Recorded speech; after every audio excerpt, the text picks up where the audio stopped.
All right, 13. We want to estimate the proportion. So typically when we want to estimate a proportion, we're looking at confidence intervals. So we keep reading. They want to estimate their estimate to have a margin of error of no more than 7% with 90% confidence. Okay, again, we're feeling good about the confidence interval piece. And then it says, of the following, what minimum number of consumers must be sampled? This was clearly a multiple choice question where I stole all the multiple choice because we shouldn't have this. Right? So we're looking for our sample size. And if we go to our formula sheet, we have the sample size for a proportion right here using the margin of error and everything that we had. So I'm going to bring that formula on over to our test. N is equal to Z star squared P hat Q hat all over margin of error squared. This would get you one of those 5 points, just writing down what formula we're looking for.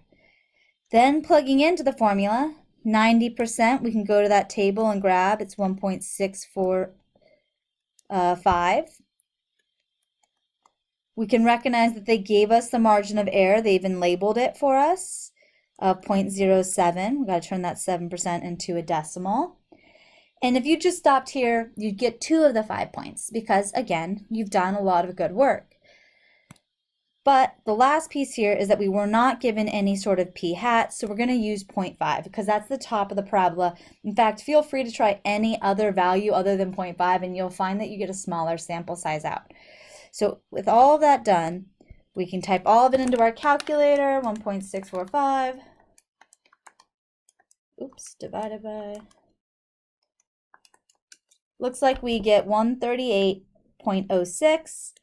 And if you left it like that, you get 3 points, right? The whole goal is to rewrite this and to round it up to 139 because you don't want to tell me to go out and get 0.6 of a person. So you need to tell me to get 139 that we were guaranteed that margin of error we wanted. So that's number 13. Most common mistake here is just not being able to get that 0.5, forgetting that we use that on those sample size questions or not rounding up.